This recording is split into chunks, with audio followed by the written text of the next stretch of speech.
السلام عليكم ورحمة الله وبركاته. أصحابتك وحرن جنال كمركل السود وده أدي هذا وما سنتهين ما أنت واحد وأنا أفرت بشك وبعد جانوري سنة كلا بدأ كون إيش لحية لباتنك مقال كان وحن ربائنا ندي كل وداجو وزارة أرمها الدبادة مريكان كه أو أمريكا سوسارست فيزياش لسينا يو ودمدا ترافل بانك وسامين يو مدحوين ترام وكسر رجي sharcigan waxa uu si rasmi ah u dhaqan galay 1 bishan January oo maalintii Khamiista ku beegnayd haddaba sidoo u saameynaya wadamada travel bank uu saameynayo hadda kadib dacwado ma loo xareyn karaa qof baasaboor Soomaaliya wato viisana ma loo soo saari karaa arrintaasi ayaan idinla wadaagaya iyo sidoo kalena waaxda dawladda Mareykanka u qaabilsan immigrationka oo iyaduna in arrimahan amar ka soo saartay isla 1 bisha waxana wasaaradda amniga gudaha gabi ahaanba ay hakad gelisay in wax application ah wadamada travel bank lagu soo rogay hadda kadib in dadkii asylum-ka oo magangelya doonka ahaa dadkii viisayaasha haddaad qof viisa u xareynaysay green card-ka dadkii lahaa iyo dhammaanba in hakad la gelinayo arrimahaasi oo waan idinla wadaagaya madaxweynihii Venezuela oo habeen hore laga soo qabtay sariirtiisa caasimadda waddanka Venezuela ee Caracas xalay ayaa la keenay Mareykanka waxaana lagu xiray magaalada New York bari ayaa la filayaa in maxkamad la soo taago madaxweyne ku-xigeenkiisa ayaa xukunka la wareegtay waxayna arrintaasi ku tilmaantay afduub madaxweynahana si degdeg ah lagu soo daayay ayay tiri laakiin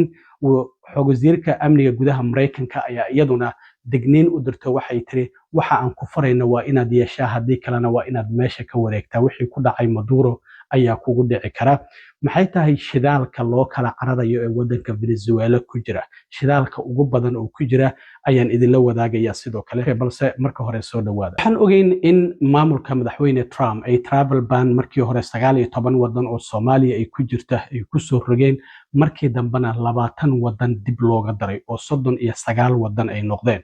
arrintaasi marka hadda website-ka wasaaradda arrimaha dibadda Mareykanka ayaa qoraalkan lagu soo qoray 19kii bishii hore ee December ayuu soo baxay sida aad arkaysaan laakiin waxa uu si rasmi ah u dhaqan galay amarkan 1 bishan January oo hadda aynu ku jirno oo maalintii Khamiista ah ku beegneed waxa ciwaan looga dhigayba in la joojiyay soo saarista in viisayaal loo soo saaro ama dawladda Mareykanka ay siiso dadka ajnabiga ah si loo ilaaliyo ammaanka waddanka Mareykanka ayaa ciwaan looga dhigay marka waxay leeyihiin iyadoo la raacayo wareegtadii madaxweyne Trump uu saxeexay oo tirsigeedu ahaa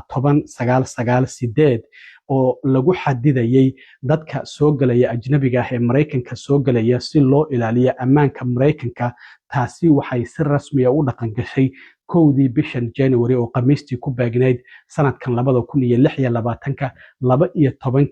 iyo 1 daqiiqo saqda dhaxmarkeed markii sanadka cusub uu dhashayba wareegtooyinkaasi si rasmi ah ayay u dhaqan galeen marka Mareykanku waxa uu si buuxda ama qayb ahaanba u joojinayaa in Mareykanka ay soo galaan oo wax viisa ah loo soo saaro dadka u dhashay 39 kaasi wadan iyo sidoo kalena shakhsiyaadka iyaguna ku safraya dokumentiyo ay soo saareen mas'uuliyiinta Falastiin iyagana sidoo kale waa lagu daray waxa sidoo kalena ay arrintan ku jirta in dadka iyagu si buuxda loo joojiyo Mareykanka inay soo galaan oo 19 wadan ah madaxweynaha wareegtadiisiina ku xusneed ahayd 10949 in si buuxda ay u dhaqan gashay wareegtadaasi oo madaxweynuhu uu soo saaray 19 kaasi wadan waxaan ilaalinaynaa ayaa lagu leeyahay qoraalkan wasaaradda arrimaha dibadda ee website-keeda ku soo qortay waddankeena ayaan waxaan ka ilaalinaynaa in dadka wadamadaasi ka imaanaya ay si qaldan ay u isticmaalaan isla markaana waxaan diiradda saaraynaa in si joogto ah baaritaan aan ugu samayno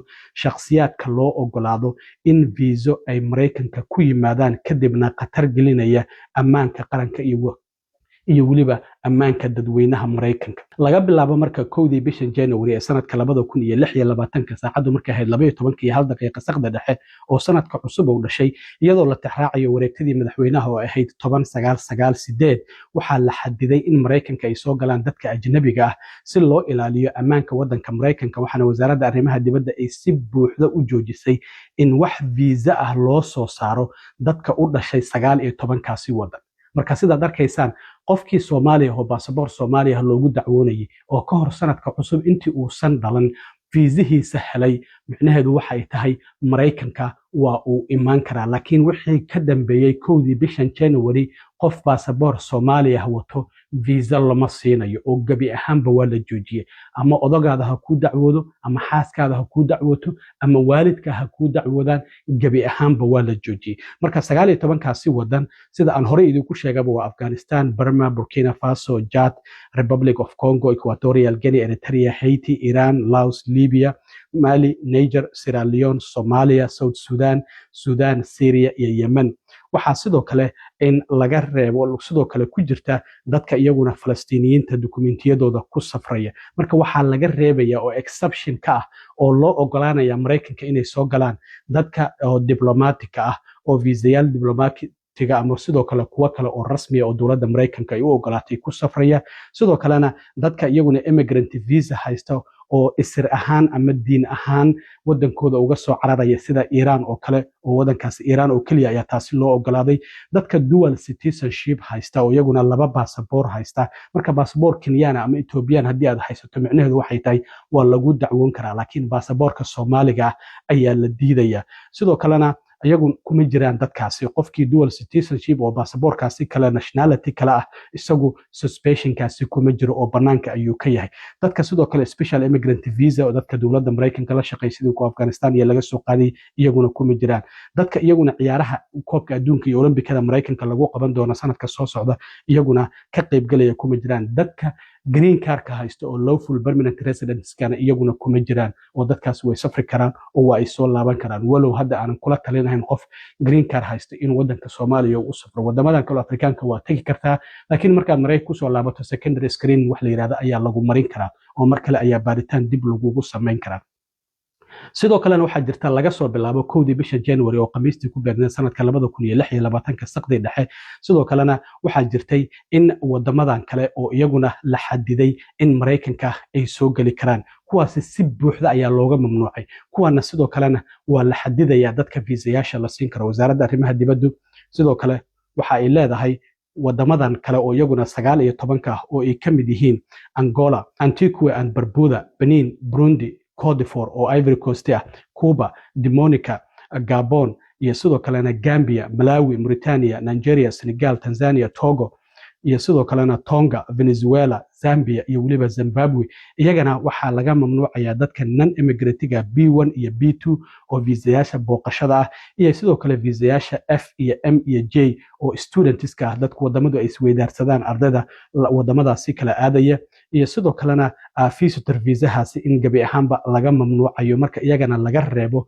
dadkii horey idinku soo sheegay iyaguna dadka 2 baasaboor haysta kuwa Iran ka imaanaya iyo sidoo kale special immigrant visa-ga iyo dadka iyaguna ciyaaraha ka qayb galaya iyo kuwa green card-ka haysta iyaguna kuma jiraan. marka wadamadaasina sidoo kalena iyagana viisayaashaasi ayaa laga mamnuucaya, laakiin Soomaalida dadka baasaboorka Soomaaliga haysta waxa la leeyahay 1 bisha January wixii ka dambeeyay wax visa ahba lama siinayo qof baasaboor Soomaaliya haysto, sida ku cad warkan ka soo baxay wasaaradda arrimaha dibadda ee Mareykanka. sidoo kale waxaa ku jirta in Turkmenistan ayaa iyaguna ku jira oo iyaguna immigrant visa laga mamnuucay. marka waxaa jirta sidoo kale wareegtada madaxweynaha waxaa ku qornayd in nuucyadan kala duwan ee viisayaasha iyaguna sidoo kale dadka haysta laga mamnuucayo in Mareykanka aysan soo gali karin.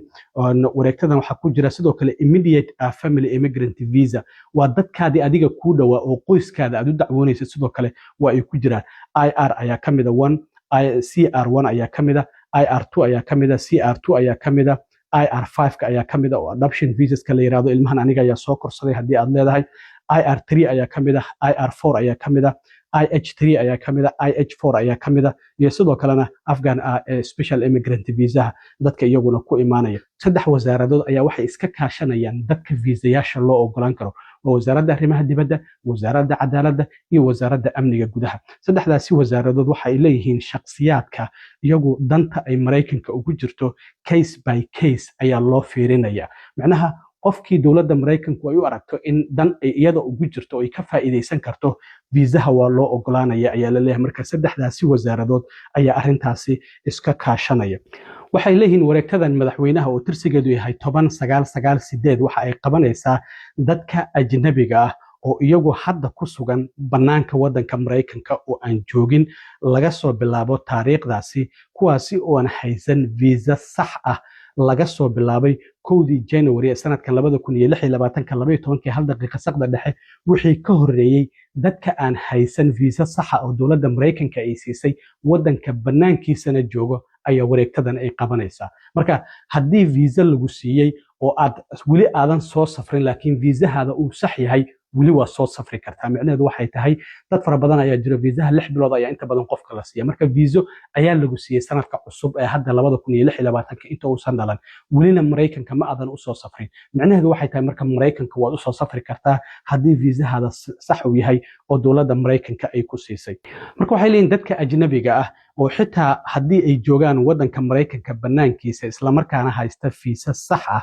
ayna wareegtadan madaxweynuhu ma qabanayso. Waxay leeyihiin visa la soo saaray ka hor 1 bishan January taariikhdu markay ahayd sanadka cusub 12 iyo hal daqiiqo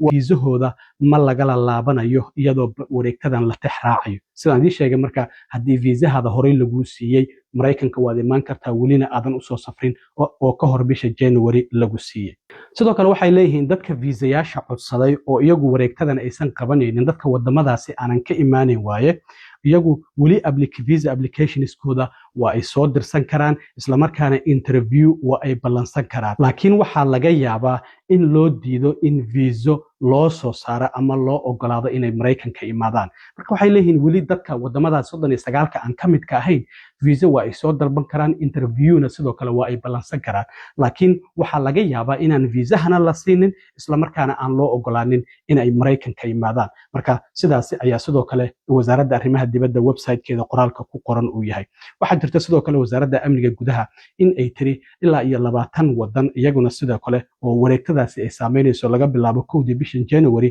waxaa hakad la gelinaya dadkaasi oo dib u eegis lagu sameynaya in viisayaal ay dadkaas application ay soo dirsadaan isla markaana la aqbalo. USCIS sidoo kale 2 bisha oo Jimco ahayd waraaqdan ayay soo saartay 5 bog ka kooban oo waxay leedahay waxaan hakad gelinaynaa oo dib u eegis aan ku sameynaynaa dhammaanba dadka applicationada soo xareystay. marka haddii aad Soomaali ahayd oo application oo ku xareysnaa USCIS weli approve aysan ku siinin ama xitaa kiiskaadu uu marayay National Visa Centerka waxay leedahay wasaaradda amniga gudaha arrintaasi dib u eegis ayaan ku sameynaynaa dadka green cardka uu xareysan yahay dadka citizenshipka uu xareysan yahay iyo dadka asylumka oo megalyoonka waa dadka waddanka sharci darrada ku soo galay dhammaantoodba waxay leeyihiin dib u eegis ayaan ku sameynaynaa. marka waxaa ku qoran qoraalkan ay soo saartay waaxda USCIS in sidoo kale ay qorsheynayaan in dib u eegis ay ku sameeyaan dhammaanba applicationada dadka soo galootiga ah oo ka yimid wadamadaasi laga soo bilaabo sanadkii